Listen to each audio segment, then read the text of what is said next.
حمراء على الإطلاق بعد اختبار سهل نسبيا أمام يانج أفريكانز التنزاني في الدور السابق للبطولة. لن يجد المعلم حسن شحاتة طريقه مفروشا بالورود مرة أخرى، فشعار البقاء للأصلح يعني مواجهة المزيد من الصعاب والقدرات الفنية والجماهيرية الأكثر قوة وندية وخطورة في نفس الوقت.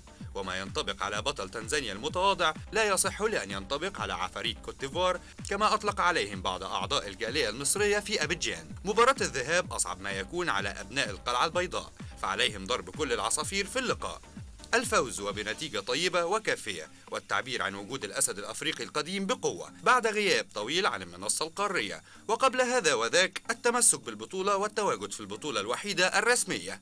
يمكننا القول أن قوة الزمالك الضاربة موجودة ومقاومات البطل المصري غير محدودة، فهناك عبد الواحد السيد الوحش الباحث عن الاستقرار، وفتح الله وهاني سعيد، وقبلهم الجناح الطائر محمد عبد الشافي المغوار، وثلاثي الوسط الجامح بين الخبرة والمهارة مندومو ونور وإبراهيم صلاح، والقوة الهجومية الحديدية والمتمثلة في شيكابالا وعمرو زكي، وأخيرا خفيف الظل رزاق. فهل يعلن الزمالك عن وجوده أم يكون لأفريكا سبورت رأي آخر خارج حدوده؟